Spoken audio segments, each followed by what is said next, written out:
Assalamualaikum warahmatullahi wabarakatuh.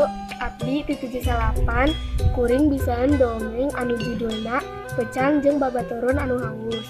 Di leuweung eta haus alatan halado bekapanjangan nalika aranjeunna anu pilari cai minuman sumping agagak. Anu nyadiakeun info anu aya cai deket ka imah Pak Sentri. Pernaon maneh hei sakadang kuya sakadang hayam sing harleung kitu kawas nu susah. Keparangsinya teka hati kuring ka sakadang buaya eta mahi asa ku ulah minum di walungan teh. Heueuh bener, abong-abong awak urang laletik mani teu dibere. Cai teu kawas sakadang banteng.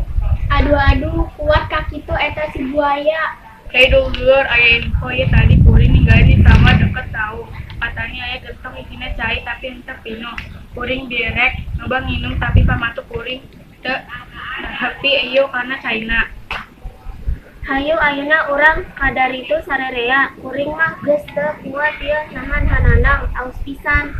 Aya cai ge taya gunana. Hulu kuring ge kapiran mau lenepi age asup kana gentong eta. Kumaha lamun urang gulingkeun poek gentongna, kalamun caina kaluar.